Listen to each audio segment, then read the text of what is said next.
Se você tem pressão alta e acha que precisa sofrer com dieta maluca, cortar tudo o que gosta de comer e viver ali uma vida sem graça, eu tenho uma ótima notícia para você. Existe uma mudança simples, comprovada pela ciência, que pode derrubar a tua pressão de forma natural. E o melhor, você começa hoje. Eu sou o Dr. Roberto Iliano, médico, cardiologista aqui em Indaiatuba. E aqui nesse canal eu trago informações sérias, baseadas em evidência, de um jeito que todo mundo entende. Se você é novo por aqui, já se inscreve no canal, ativa o sininho para não perder nenhum vídeo e deixa o seu like, porque isso ajuda a espalhar essa informação para mais gente que precisa.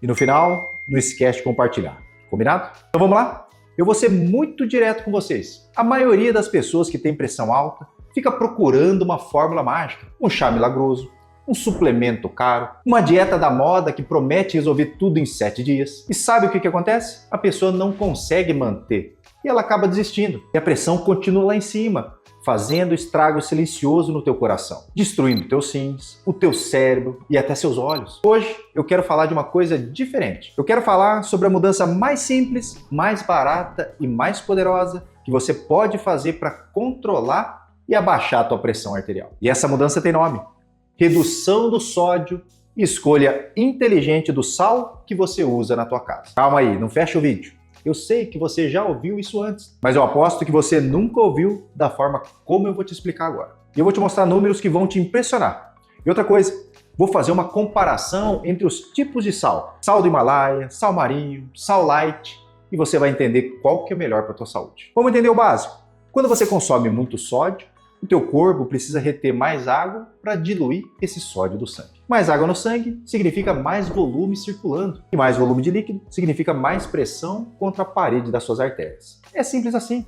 É física. É como encher demais uma mangueira de jardim. Se você coloca mais água do que a mangueira aguenta, a pressão ela aumenta. E se a mangueira for velha e já estiver meio endurecida, o risco de estourar é ainda maior. As suas artérias funcionam do mesmo jeito. E se você tem mais de 40 anos, é muito provável que as suas artérias já não estão ali tão flexíveis quanto eram ali quando você tinha 20 anos. Por isso, o impacto do sódio na tua pressão é ainda maior agora. Em 2023, um estudo publicado no JAMA mostrou que quando uma pessoa reduz o consumo de sódio, a pressão arterial já cai em questão de dias. Não em semanas ou em meses. Dias, pessoal. Os pesquisadores acompanharam mais de 200 pessoas e viram que a redução do sódio na alimentação diminuiu a pressão sistólica.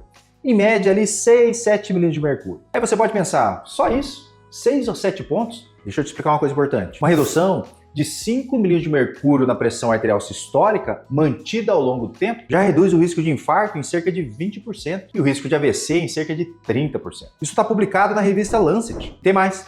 Outro grande estudo, chamado DASH Sodium, mostrou que a combinação de uma alimentação saudável com a redução do sódio pode abaixar a pressão em até 12 milímetros de mercúrio. Isso é equivalente ao efeito de um medicamento antihipertensivo, só com a mudança da alimentação. Agora presta atenção, eu não estou falando para você parar com o remédio, de jeito nenhum. Se o teu médico prescreveu uma medicação, você precisa tomar. O que eu estou dizendo é que a redução do sódio potencializa o efeito do remédio e pode, com o tempo, permitir que o teu médico reavalie a tua dose. Mas a decisão é sempre do teu médico. Combinado? Agora, quanto de sal eu posso consumir por dia? Acredita que hoje meu filho perguntou, pai, quanto de sal que eu posso comer por dia? Olha só, até as crianças. A OMS recomenda no máximo 5 gramas de sal por dia para um adulto. Isso equivale mais ou menos a uma colherzinha de chá rasa. Agora, adivinha quanto o brasileiro consome em média? Mais de 12 gramas por dia. Isso é mais do que o dobro do recomendado. E o pior é que a maior parte desse sal não vem ali do saleiro da mesa. Não é aquele sal que você coloca na hora de comer. A maior parte, cerca de 70% a 80%,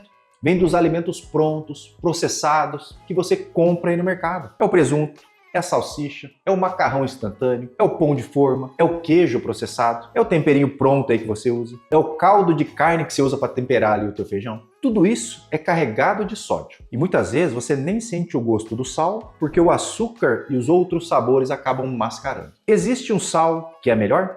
Entendi, doutor. Mas existe um sal que é melhor do que o outro? Essa é uma dúvida muito comum que as pessoas me fazem aqui no consultório. Muita gente me pergunta se o sal rosa do Himalaia ou o sal marinho, se eles são melhores para a saúde do que o sal comum. Vamos falar primeiro sobre o sal rosa do Himalaia. E no final eu te respondo qual que é o sal recomendado pela Diretriz Brasileira de Hipertensão. O sal do Himalaia tem uma cor bonita e muitas pessoas acreditam que justamente por ter minerais diferentes da composição, ele seria mais saudável do que o sal comum. A verdade é que a quantidade de sódio no sal rosa é praticamente a mesma do sal de cozinha comum. Aquela cor rosa vem dos minerais como ferro, magnésio, mas a quantidade é tão pequena que faz pouca diferença. O que importa mesmo é a quantidade de sódio que você consome, independente da cor do sal. Segundo, é o sal marinho. Ele é obtido da evaporação da água do mar e não passa por um processo de refino tão intenso como o sal comum. Por isso, ele preserva alguns minerais do mar. Mas assim como o sal rosa, ele tem uma quantidade de sódio muito similar ao sal de cozinha. A diferença, então, para a tua pressão arterial é desprezível usando tanto o sal do Himalaia ou sal marinho. Então, se você está pensando em trocar o teu sal aí pelo sal marinho ou pro sal rosa do Himalaia, porque acha que é saudável, eu tenho que te falar que essa troca não vai fazer ali muita diferença para a tua pressão. Agora presta atenção nesse terceiro sal, o sal light. Aqui sim, temos uma opção que pode ser uma aliada importante, porque o sal light é um sal hipossódico. Isso significa que ele tem a quantidade de sódio reduzida em comparação com o sal comum. Geralmente ele substitui parte do cloreto de sódio por cloreto de potássio. E o potássio, como eu já te falei nos outros vídeos, é um mineral que ajuda a equilibrar a pressão arterial. Então a diretriz mais recente de hipertensão da SBC sugere o uso do sal light como uma estratégia eficaz para reduzir o consumo do sódio e controlar a pressão arterial. Então isso não é opinião minha, isso vem da maior autoridade de cardiologia do Brasil. Justamente porque o sal light pode ter até 50% menos sódio do que o sal comum. Como ele é enriquecido com potássio, ele trabalha de duas maneiras. Reduz o sódio e aumenta o potássio, isso protege o teu coração. Mas lembra, mesmo o sal light deve ser usado com moderação, que a chave é sempre na quantidade total de sódio. Outra opção de sal que está na diretriz é o sal de ervas, que é a mistura do sal de cozinha com ervas secas, como alecrim, manjericão, orégano, salsinha. É também uma opção de sal com menor teor de sódio. O que fazer?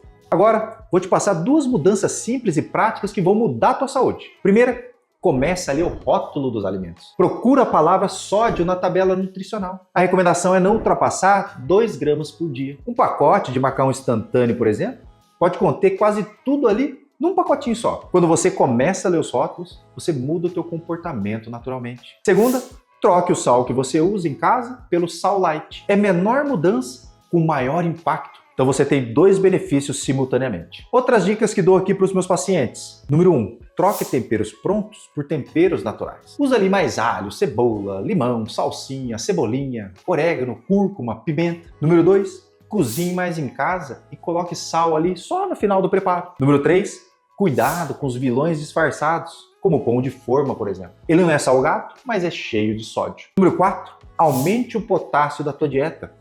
Coma banana, abacate, batata doce, feijão, espinafre, laranja. Os estudos mostram que aumentar o potássio reduz significativamente a pressão. E número 5, se você tem hipertensão arterial grave, conversa com o teu médico aí sobre o sal light. Mesmo porque pessoas com problemas renais podem ter certas restrições aí por conta do potássio. Nossa, doutor, mas que chato, vou ter que então tirar o sal da comida. Pessoal, falei alguma vez aqui para tirar o sal? Não é. Falei apenas para dosar a quantidade. Nos primeiros 2 a 3 dias, a comida pode até parecer mais sem graça, quando você começa a usar ali a quantidade saudável. Mas entre 1 e 2 semanas, o teu paladar, ele se recalibra. Aí você vai começar a sentir os sabores que antes estavam ali escondidos. E aí a comida vai ficar mais gostosa. Então usa mais temperos naturais. Teu corpo agradece, a pressão cai, o inchaço diminui, o anel no dedo vai ficar menos apertado e o tornozelo menos inchado.